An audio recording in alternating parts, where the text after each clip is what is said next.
Welcome everyone to Breaking Big Blue / Giants Nation show. I'm your host, Jordan Raanan, ESPN, ESPN.com, Giants reporter. Bobby, you'll join us a little bit later. We've got an episode here chock full of little nuggets and touch on a bunch of different subjects. But specifically, we'll go over the coaching staff. I think so. We're taping this at noon on Friday. The coaching staff is pretty much finalized at this point. We're getting there. We're getting very close. It should be announced very soon, probably by the beginning of next week, is my guess, at the latest. So we're wrapping that up. And okay, as these things unfold, now clearly, if you look at the staff that John Harbaugh was trying to build, it involved Todd Monken. I mean, these names are killing me. Todd Monken, right? He ends up getting the Browns job. So now you got to pivot. And little by little, he starts piecing his staff together. And when Matt Nagy is kind of the first piece added as the offensive coordinator there, you're like, not exactly thrilled, right? He certainly comes with question marks.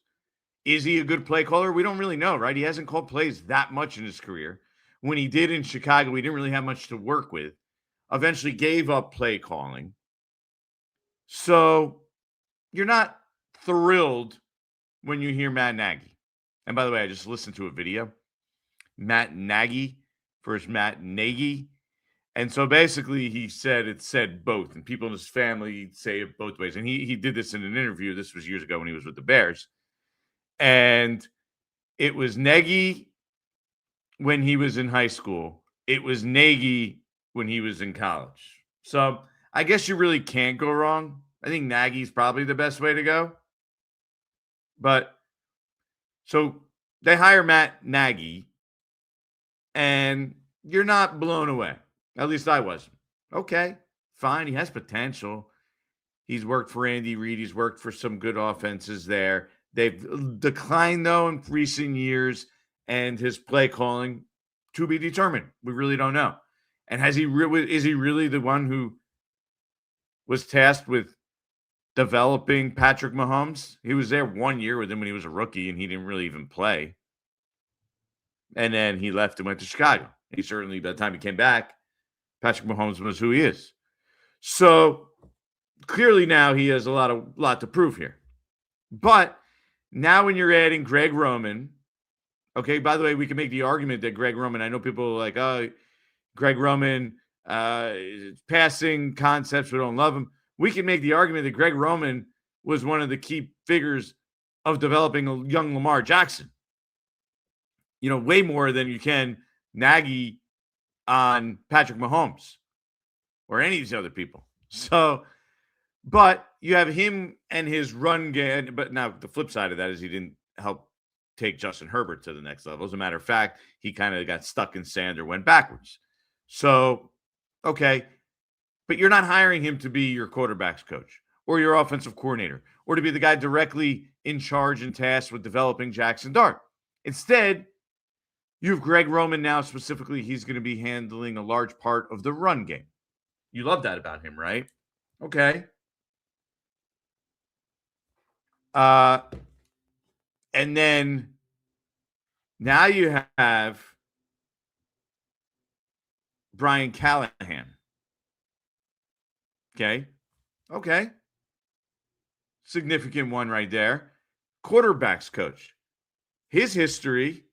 Bobby, why are you chuckling over there? Is that at me? One of the comments. Oh, okay. So now you add Brian Callahan, former head coach of the Titans, and you're like, okay, he's not play calling because his play calling is in question too because he doesn't have a history of success with it. But as a quarterback coach, he helped develop Joe Burrow. So now you have Nagy, Roman, and Brian Callahan all together, and you put it together, and you're like, okay, you know what? I kind of like that trio right there. Mike Bloomgren, also, he's the offensive line coach, experience as a head coach. Running back coach, Willie Taggart, experience, long history, college head coach. Now, Bloomgren will be an interesting one because he spent 1 year in Cleveland. And when you talk to people, you kind of have people there and you're like, all right, there's question about how he leads. Is he made to lead a professional offensive line room? So he hasn't really done that long. It's been the majority of his career in college. So I think he comes with a lot of these guys come with questions. But the number one thing you could say when they put the staff together is experience, right? That's how you describe it. This staff has experience. And John Harbaugh's goal and his responsibility was to make sure that he brings them together and that they're able to, the egos don't get too big. It's not too many chefs and cooks in the kitchen, that they're able to work together and cohesively and be able to develop Jackson Dart. And you have 2 former NFL head coaches in Nagy and Callahan. You have 2 former longtime college coaches in Bloomgren and Taggart. And then aside from that, you also have two other offensive coordinators in the NFL, in Greg Roman, who had a long track record of being an offensive coordinator in the NFL, and Tim Kelly, who, by the way, has been offensive coordinator now. He's in charge of the tight ends room twice, right? Because you're talking about he was in Tennessee where he did it, and he's doing it. He did it last year as the fill-in temporary interim offensive coordinator under Mike Kafka. So just an extremely experienced group of offensive assistants for the Giants. And then also came out this morning. Charlie Bullen's going to return, outside linebackers coach, run game coordinator on the defensive side of the ball. This is a guy who had a whole bunch of interviews around the league. So having him back, he was well liked in the building. Guys liked him. Players liked him. Bobby likes the term well respected. But he did a pretty good job. We could say whatever we want. And the schedule was obviously a lot easier when he was the defensive coordinator. He didn't face the same level of quarterbacks. Dak Prescott only played a half.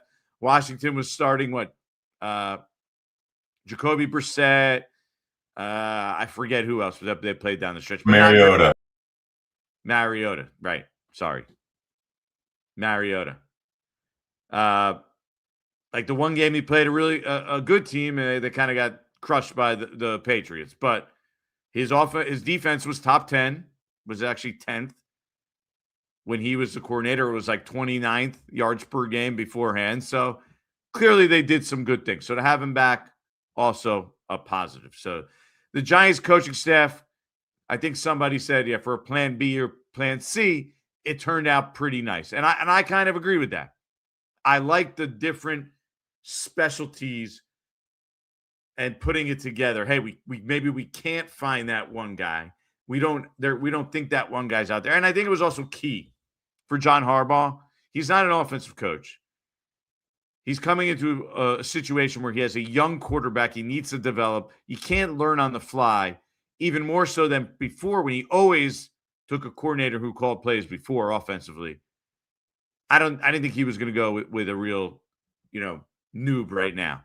Somebody who hasn't done it before. And so, all in all, I think it's a pretty good staff. Now we move on and we move forward here. And that'll be John Harbaugh's staff. Somebody's saying, Bobby, fix the mic. Is my mic not good, Bobby? I thought we had this solved. No, mine was actually my mic was actually the wrong selected one. You were on the computer mic. You didn't set your mic up yet. Gotcha. Okay. So yeah, Breaking Big Boomer here finally figured out the mic situation. And just to defend myself for a second before I get to the next point. Okay, we came and tested it beforehand. Nothing changed. I'm doing the same exact thing as I did the last 2 times. For some reason, it's a system glitch. It wouldn't allow me to connect the microphone. It wouldn't allow the microphone to work. I'm not doing anything different. I'm not that clueless where I couldn't figure out how to do the mic this time.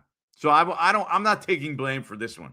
We're blaming it on the system we use. We use StreamYard. So I'm blaming it on StreamYard or maybe Bobby or somebody else.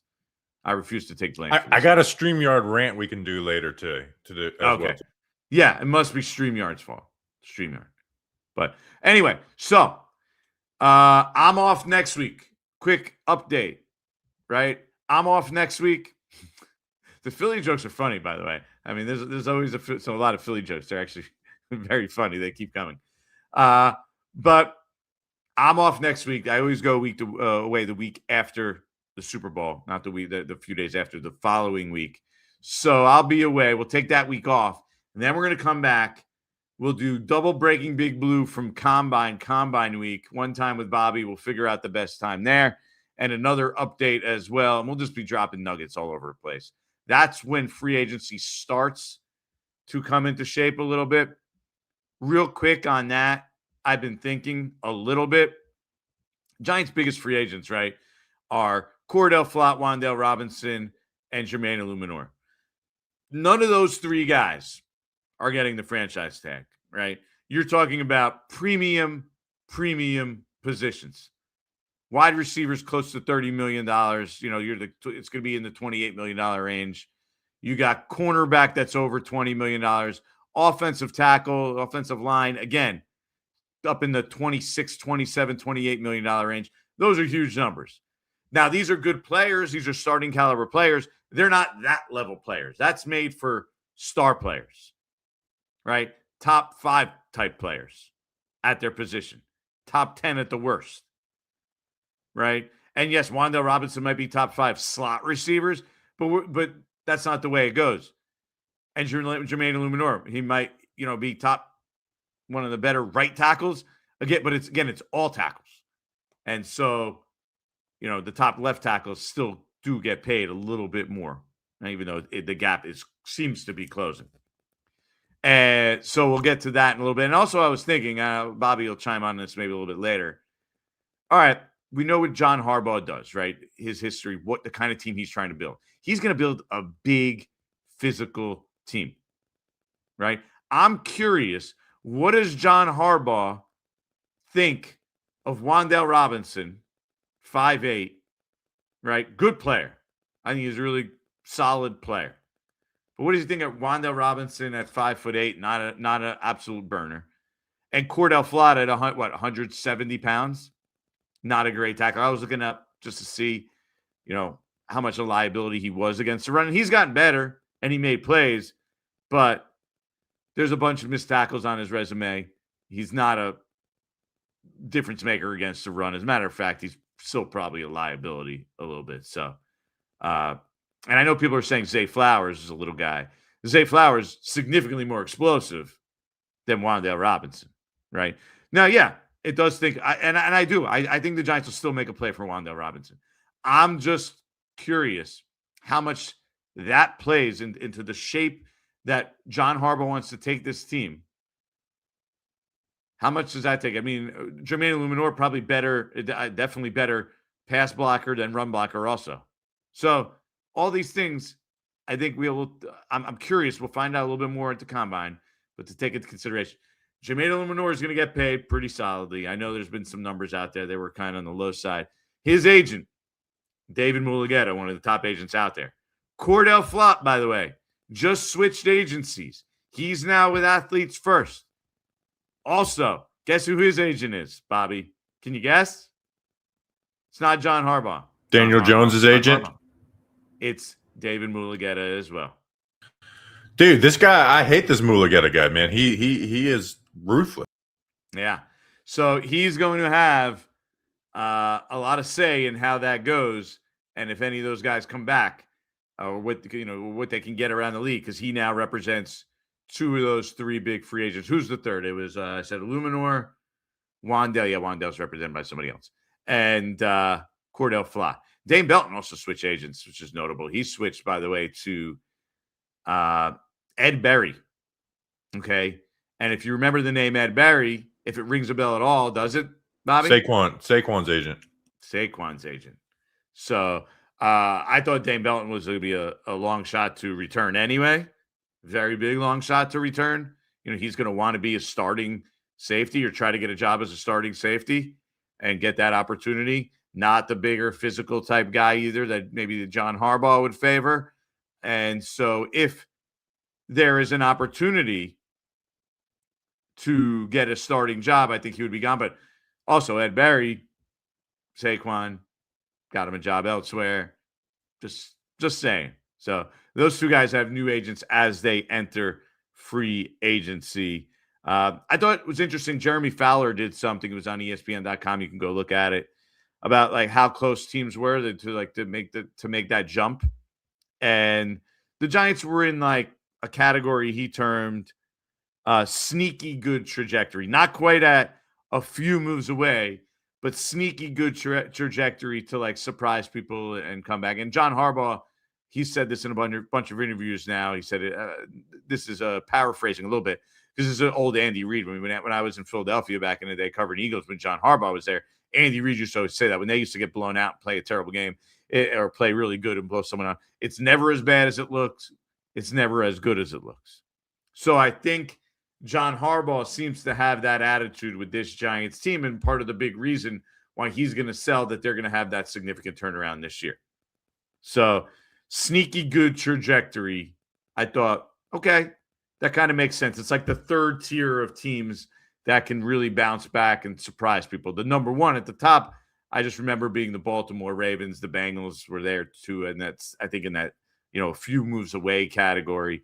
And the Giants are. And there's other teams in there, but the Giants are in that next group there. Actually, I have it open here.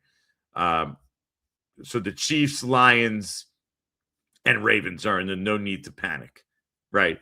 Those teams, admittedly, look at what they've done. Championship games, Super Bowls in regards to the Chiefs.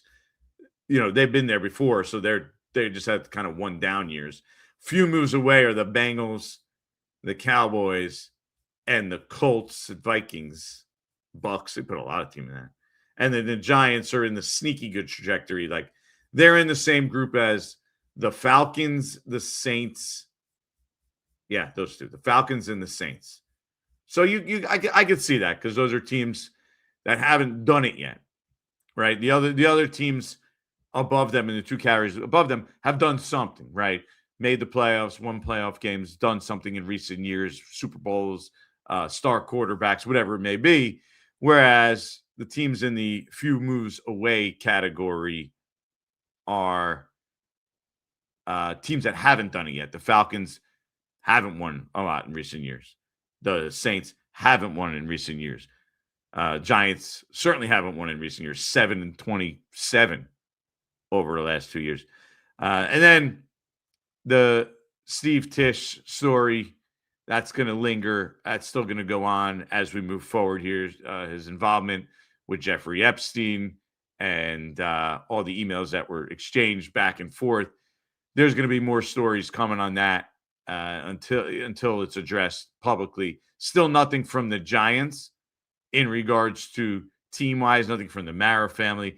I think that's what we'll have to look out for. And it'll be interesting because the combine now is the end of the month. You got John Harbaugh, brand new coach, and Joe Schoen going to step up to the podium. The likelihood is they're going to end up facing questions about that. And I know it's weird because, what necessarily do you ask them specifically? Because they're not the decision makers, right? They're just employees. And you're certainly going to be careful what you say about your employee, right? Your own employer. So it'll be very interesting to see how the combine goes. I think the owners' meetings is still the date to circle there. That's the end of March, beginning of April. But, it's also be interesting to see and hear about what do his fellow owners say about the situation when they start getting asked about it, which could also potentially happen at the combine. You don't necessarily see a lot of owners at the combine, but there is one owner that's generally always at the combine.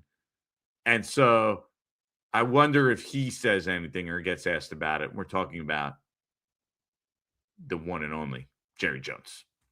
So that's kind of how we stand on that situation as well. And trust me, there's people digging on it all over the place. And so more stories will be coming out as we move forward here, unless it's addressed further by either the league and or the Giants. So it'll be very interesting to see how that plays out in the end. With that being said, on to the next one. Bobby? Hello. How's Daytona? It's great. It's one of my favorite weekends of the year. So let's make this a quick Jordan on the beat, except it'll be, again, we're going Bobby on the beat, right? Even though it's a completely separate thing. Take me through Daytona. Like, well, I've never been through a race in my life. You got to take me sometime.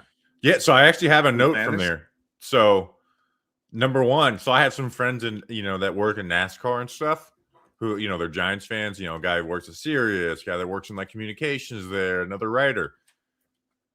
The new show is a topic of conversation. People really like Breaking Big Blue. I got that a few times. Like I really like the thing you're doing with Jordan. I think that's a pretty cool and a good idea. So that got some positive reviews from some of the So people. we got to get down there. They got to host us on a day at the yard. Absolutely. You know what I'm trying to work something out where I can get paid to attend races. do they call it the yard? I know it's a track, but it's at the track. It's at the track. Okay. So I might actually ask you for a lot of money because it's one of my goals to sponsor a car. Mm-hmm. And so when we do that, like we're gonna go out big, right? We're gonna have VIP passes for everybody.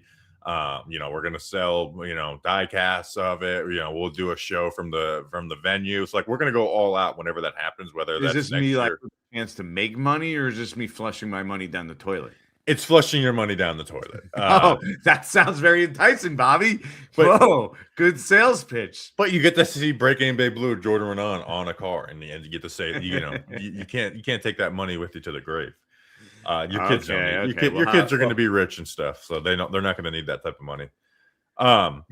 So there's that. So I would, if you can fork over 40,000, I think I could cover the rest. Oh, that's it. Okay. Let me bring this to my wife and see what she has to say about it. Sure. Oh, you're the man of the house, dude. Just pull that money out. Okay. It's we could figure something out. But that is something we're gonna do eventually.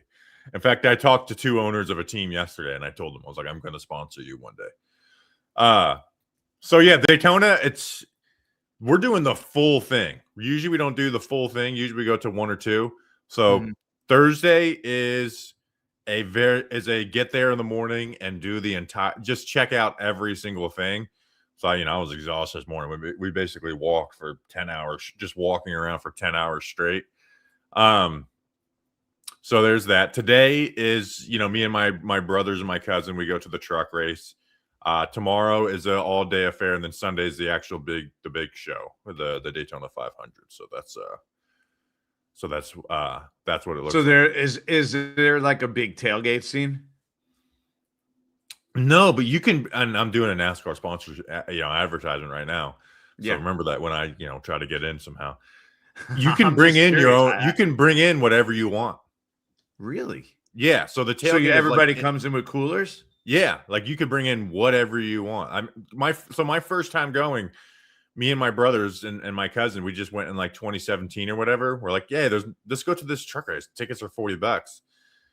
And so we walked up to the gate, kind of slamming beers, trying to get them in. And they're like, you could just bring that in. So we just walked in with a case of beer. Very, very different than an NFL experience, it sounds like. Oh yeah. They're trying, they don't have the pull that the NFL does. So they're trying to get people in whatever way that they can. So it's a pretty good event. So, like I said, one day, I think we're doing a live show in Charlotte again in May. So, but one day we're going to sponsor a car and we're going to do a whole big event on it. So I might try and crowdfund it a little bit as well too. May's a tough one, but maybe I'll just pop in for a day. Yeah, well, I'm saying not May. May is just a live event in Charlotte. No, just because I want to go. Yeah. All right. Yeah. May, drive down to Charlotte, May, Memorial Day weekend. So, all right. To get back to some of the Giants stuff, because people are going, and I have a StreamYard rant later that I want to hit on, which got doubled down because for some reason this didn't push to Twitter. Like someone's like, why is only 40 people watching on Twitter? It's because it didn't get pushed out for some reason. Thanks a lot, StreamYard. Oh, I was kind of recognizing that too. I did look beforehand. I didn't see it. Yeah, now people will watch it eventually anyways. It's just there's just not as many live viewers as there usually would be. So the coaching staff is complete. Let me timestamp this a little bit. Yeah.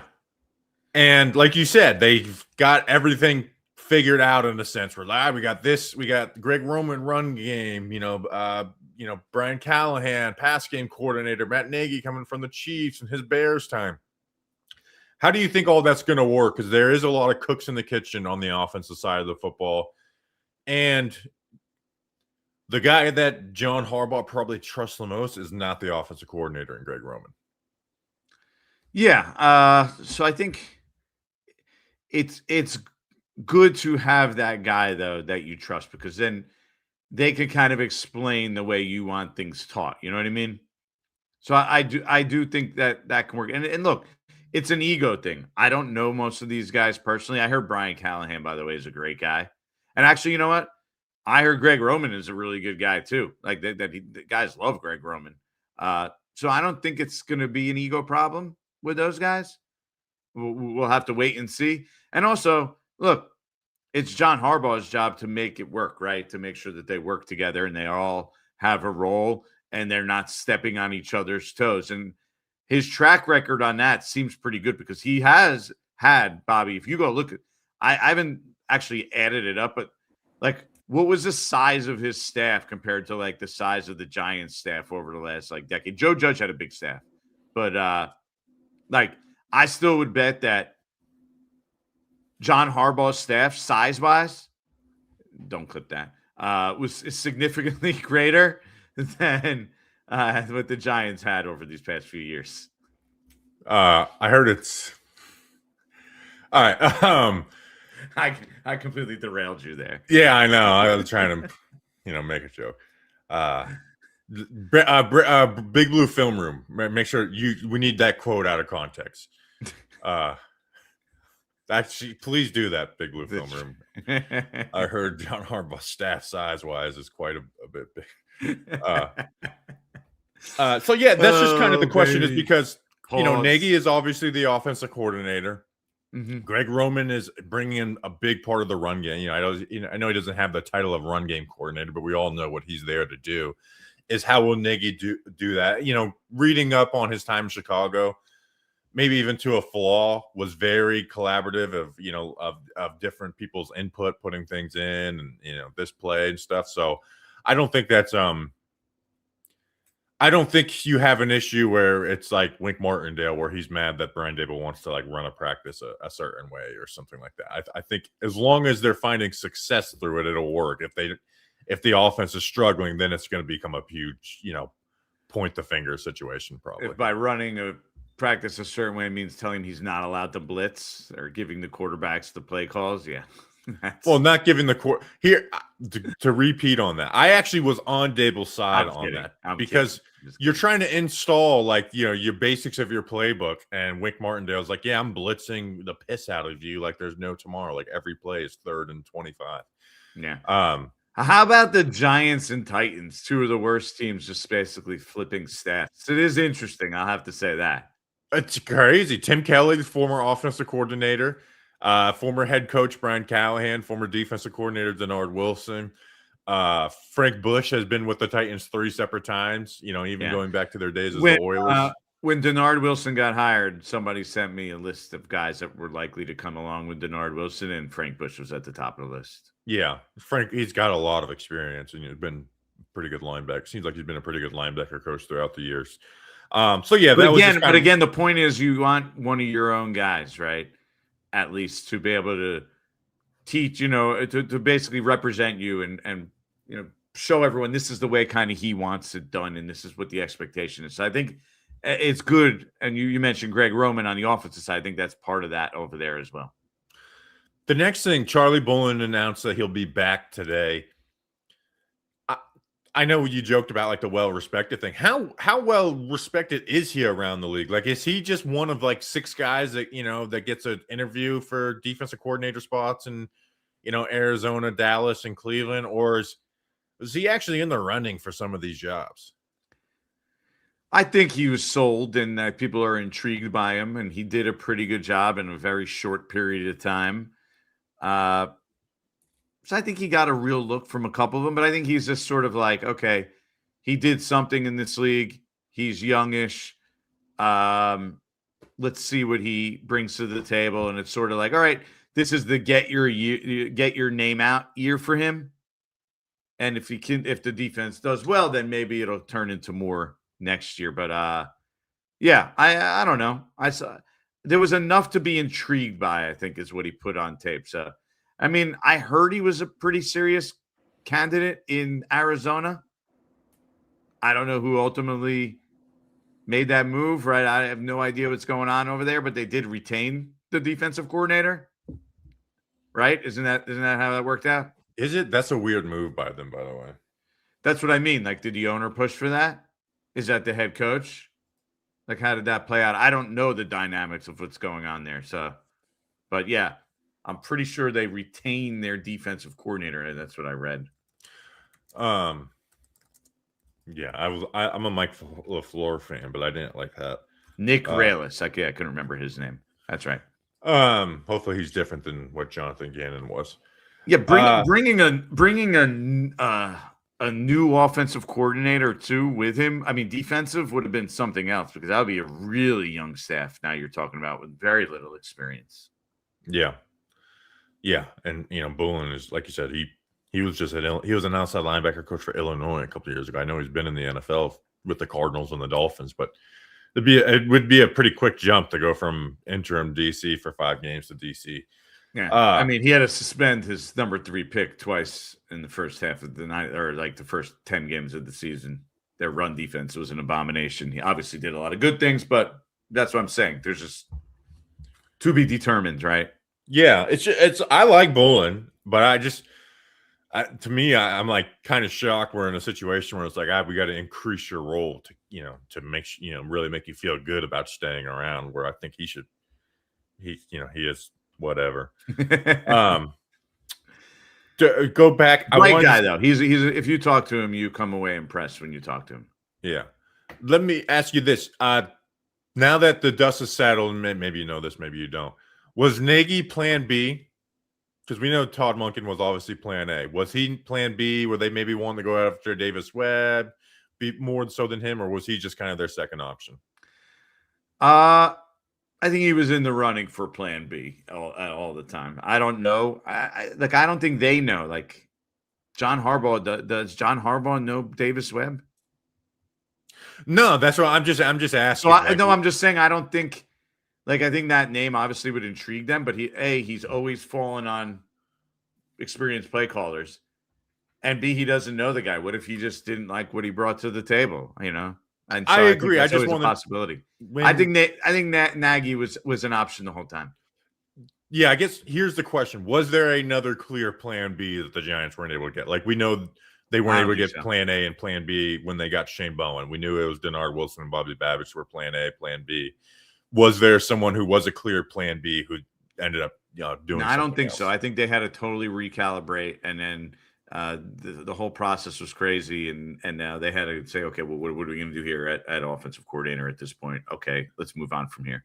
A couple more Jordan questions I have that are a little Jordan on the beat before we get into some chat questions. Mm-hmm. What do you think that John Harbaugh is just? I see him like doing some random interview every other day of like some people I've never heard of before. What's the deal with? Is that the norm for him? Like, do I got to be watching random interviews of like Nick Eiselfort, that does some radio show and Brian Kilmeade. I'm like these people I've never Howard Eskin I had heard of. Fox News, Brian Kilmeade, and actually right before we started here, I saw he also did the Mike Francesa podcast. Really? So again, like, what's the deal with this? Has he always been like this, or is this just kind of new head coach getting his talking with some people? I think that's a little bit new head coach, and he'll do some stuff in the off season, and then he'll tighten up, and you won't. That'll be done. Yeah, I don't. Yeah. It'll be a lot sterner. You won't. But I think this is like new onto the scene, New York. Let everybody. Make friends, which is I think is a smart approach, to be honest with you. Yeah, I'm gonna have to try and get him on at some point. But like, definitely. I definitely think we should do that. Owners meeting. No, owners meeting. We sit down with them for a long time. Is the owners meeting in Florida again? Arizona. Oh, they mother effort. They moved it to Arizona. I was gonna say I'll come down for that now that you're doing the show with us. No, yeah, this year it's probably next year. They pretty much alternate between a couple spots, and this It's year like spring Arizona. training. So yeah, that was just I'm trying to think. There was a random one. I must have bookmarked a clip from it. Like obviously the Fox and Friends, and there's gonna be a reaction to that from a bunch of different angles. But there's some It is interesting that I'll say this. I don't know what you think, that he's so willing to be political in the role that he is in. Oh, I didn't watch that. Was he political in that, or was it just him doing one with Fox? It was mostly him just doing one with Fox, but I think you pretty much know where he stands on. Yeah, which I mean, he's actually already been on the record. This isn't anything new for him. He talked about visiting a bunch of different presidents and meeting a bunch of different presidents. I think he actually met, if I remember correctly, Clinton, Obama, and Trump.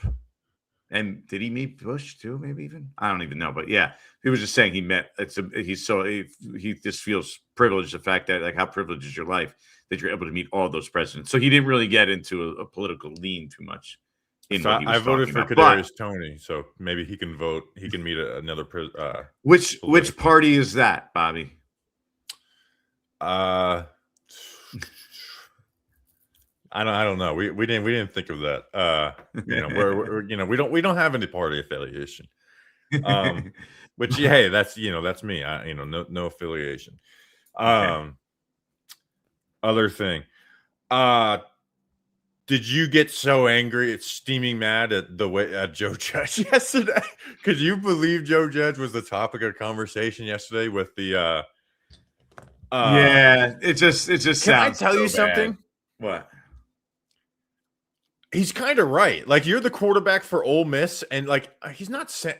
I don't think he was saying every night that you can't help with the kid. I think he was saying, like, hey man, like if you've got a game tomorrow night, like he can't be doing those normal things. Like you're gonna have to take some step up in that, and people lost their mind on it. Yeah, I think that's Joe Judge though. Like, he doesn't sugarcoat anything, so it comes off kind of harsh.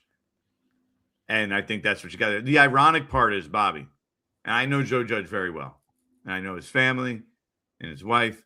He is like super family guy. Like, they are, like, in his spare time, all they do is travel together. All they do is spend stuff together. Like, he went to Ole Miss. He's still at Ole Miss in large part because his son is a player at Ole Miss, right? He's on the team.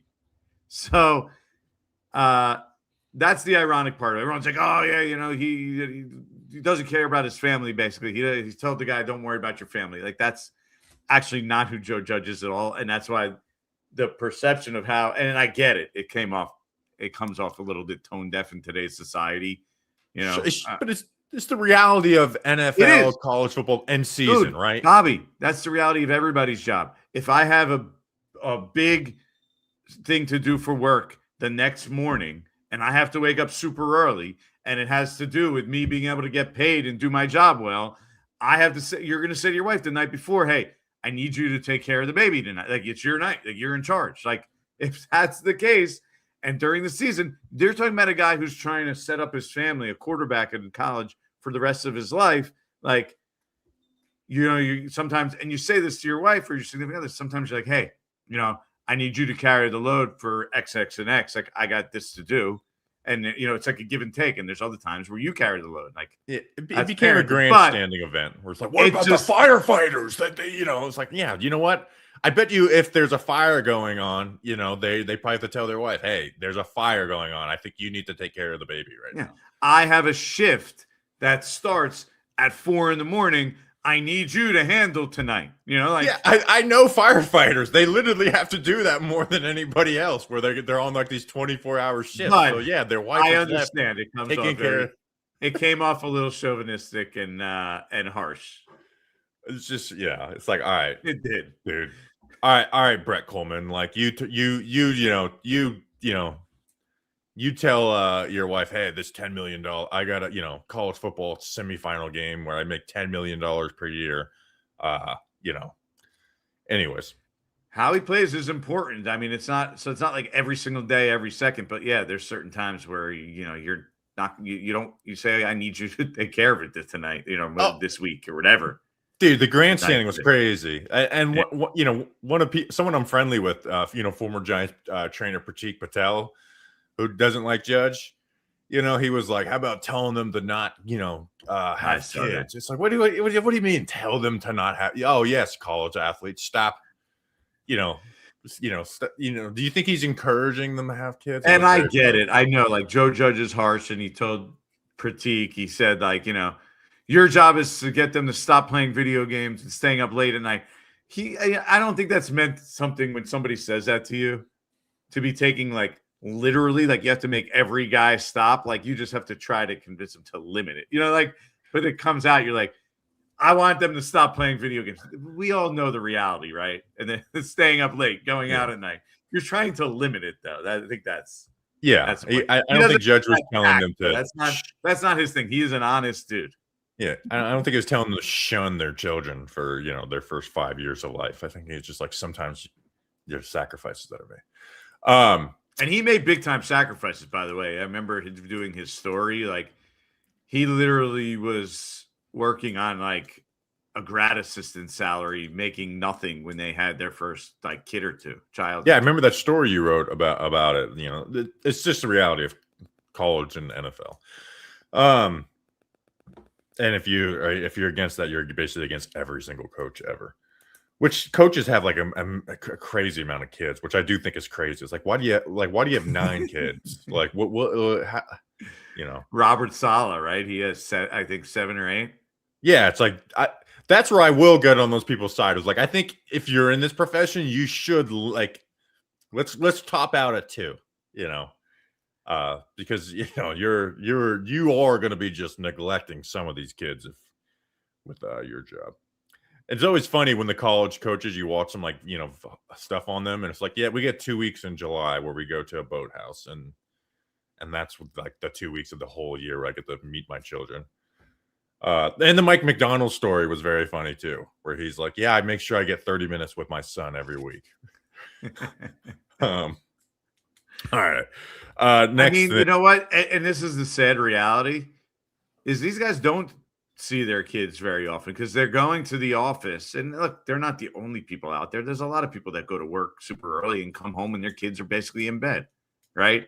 And I think that's what he was saying. Like he's going to work Monday to Friday, except that one day at 4 a.m. and he's coming home at 10 p.m. And so you're not going to see your kid. Like, I wouldn't want to do that. I think it's a crazy lifestyle. Yeah. But these guys do it. That's why when people are like, do you want to get into coaching to certain guys, especially players? I'm like, dude, I wouldn't want to get into coaching. It's crazy.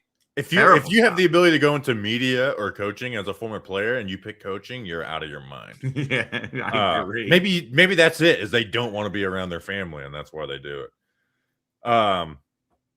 Let's see.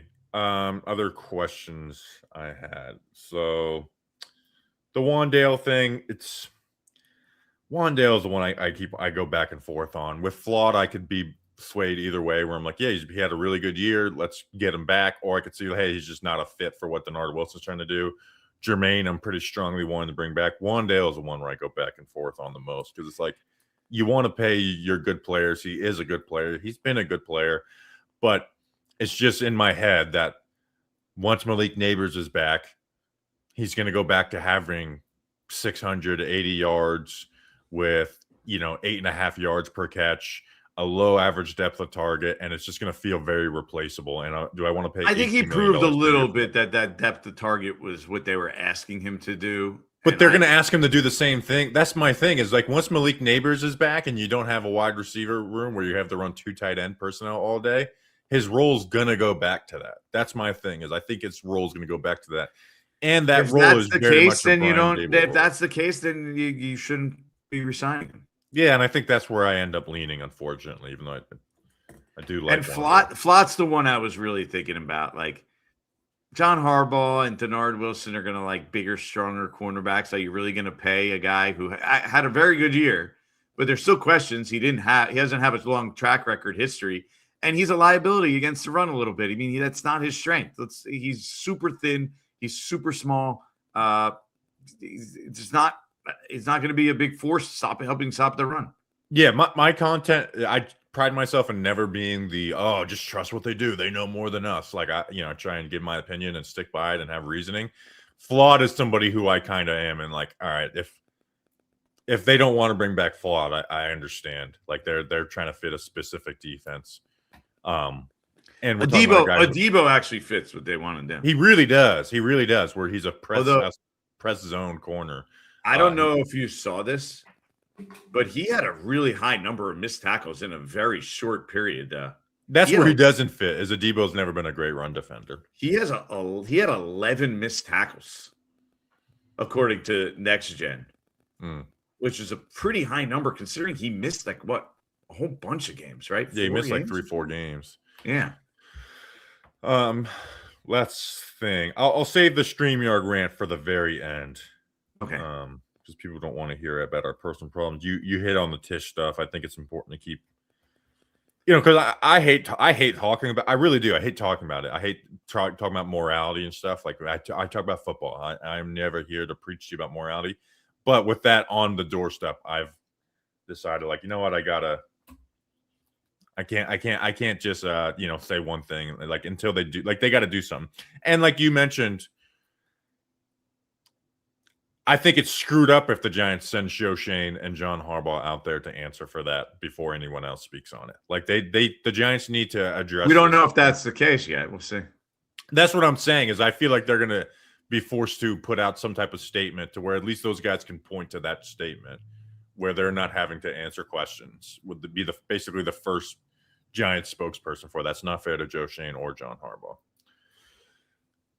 Yeah, I mean, because I'm watching the John Harbaugh interview on Fox this morning. They send me the clip. Fox sent it, Fox News, and it's like when he says, "Oh, this is such a first-class organization," you're sitting there and you're thinking to yourself, their owner is involved in the Epstein files, and there was a tweet this morning about how basically the NFL is going to move forward with the Brian Flores lawsuit, and you're like, it's like, and look, I'm not blaming John Harbaugh. Like, what's he going to say, right? These are his new employers. No. But when you say that, and then you have these things going on in the background, it's just a tough look. Yeah, and the Flores thing, I don't think they did anything wrong. Here, can I say, how people talk about how great a guy John Mara is, Mm-hmm. And I think I was talking with somebody yesterday about this, actually, in Daytona.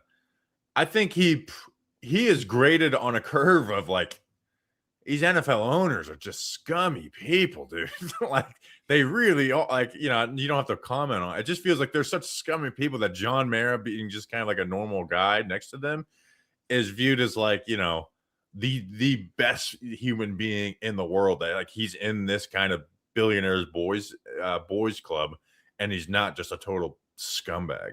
It's like almost like he's there by accident. You know what I mean?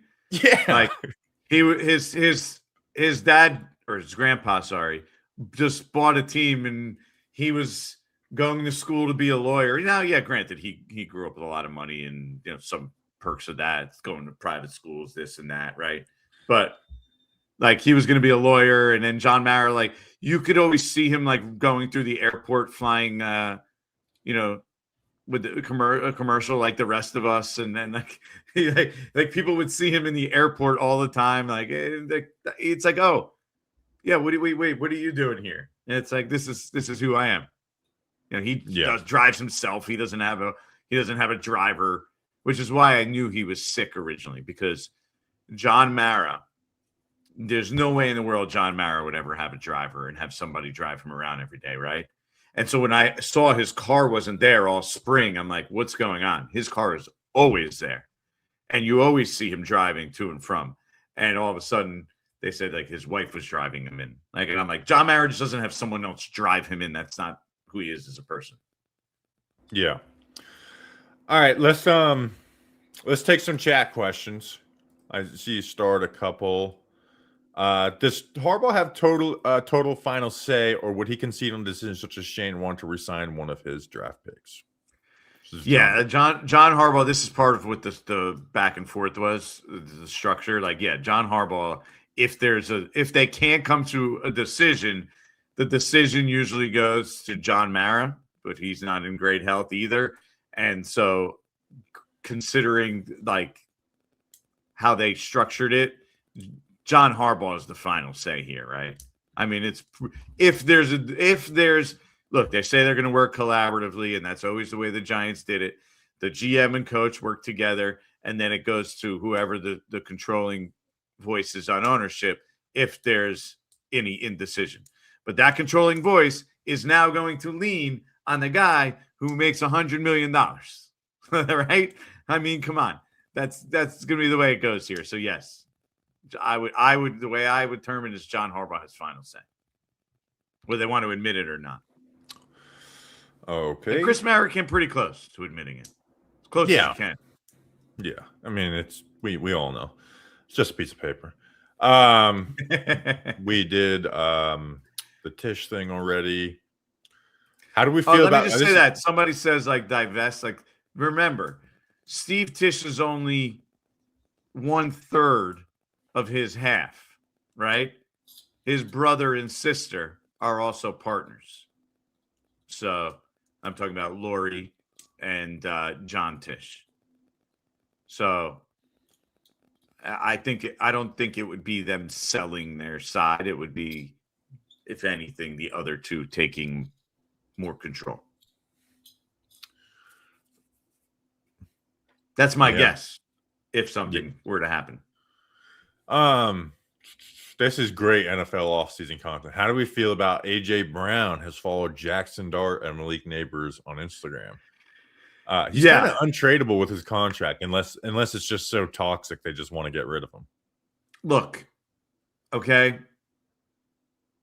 AJ Brown's not coming to the Giants, and I'm not a big like, oh look, he followed this guy, he followed that guy, blah blah blah, like that. 95% of the time means nothing. But just on a grand scheme of thing, Howie Roseman, just like he wasn't going to let Jeff Stoutland leave and come to the Giants, I can make that and be like, yeah, sure, no problem. I'll allow that to happen, right? Like, if you're the Giants, you're not going to let the Eagles do it either. And they're not going to let the Cowboys do it. And they're not going to let the Commanders do it. He's not just going to trade A.J. Brown to the New York Giants unless he thinks he's just robbing them.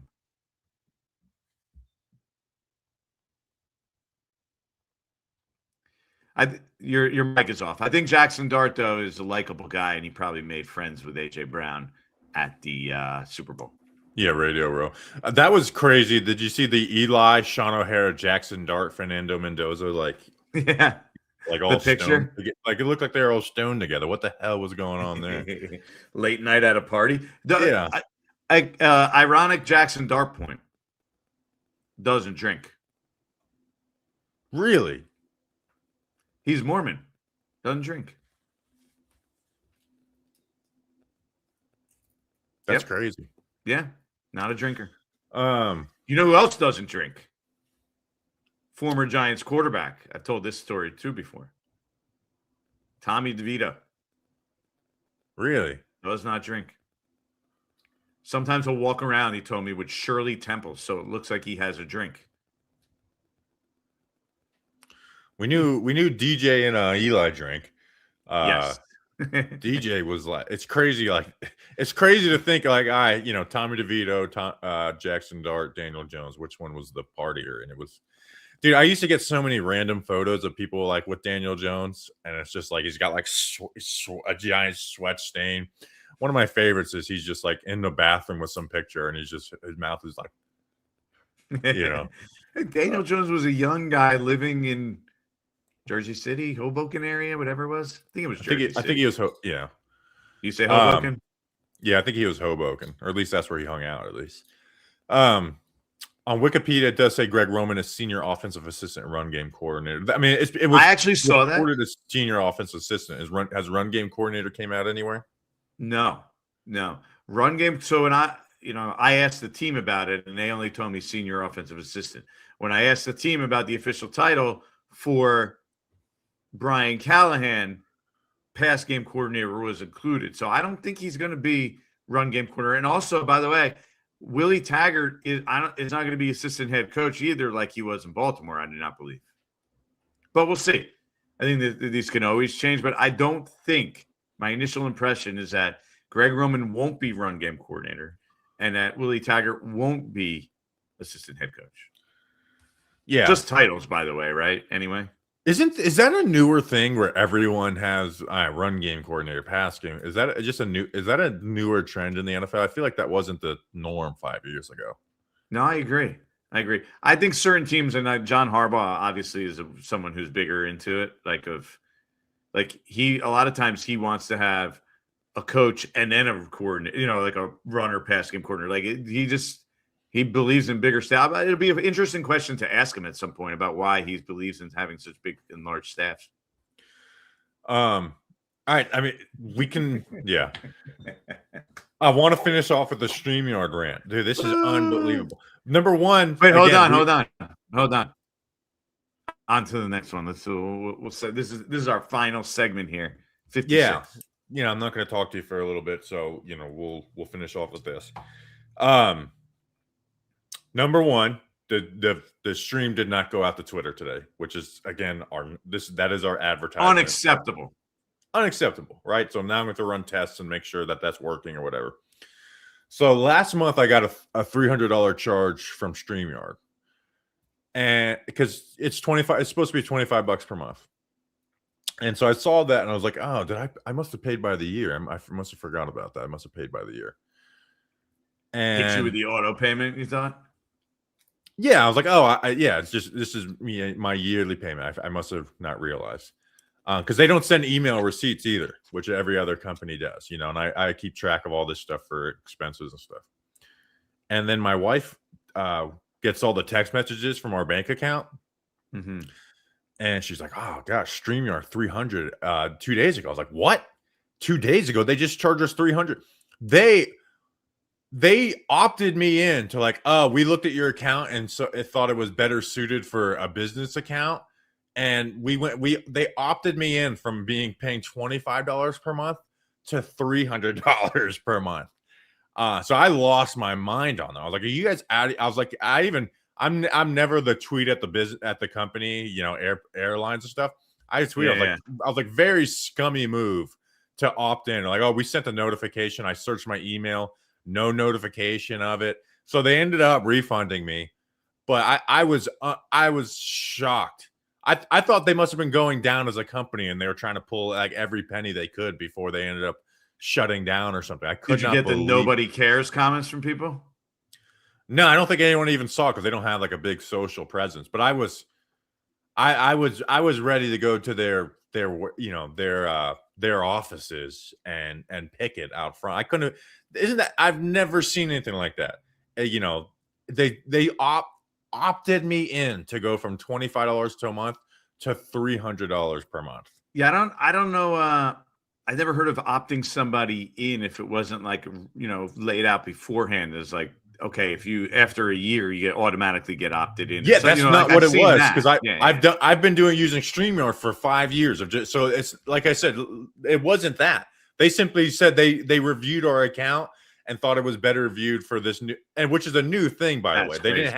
They didn't have like that. This is a brand new thing. This is not something they had forever. So what happened to me? It reminds me I went to a hotel recently, had a reservation, showed up. They told me, yeah, we have your reservation, but sorry, we have no more rooms.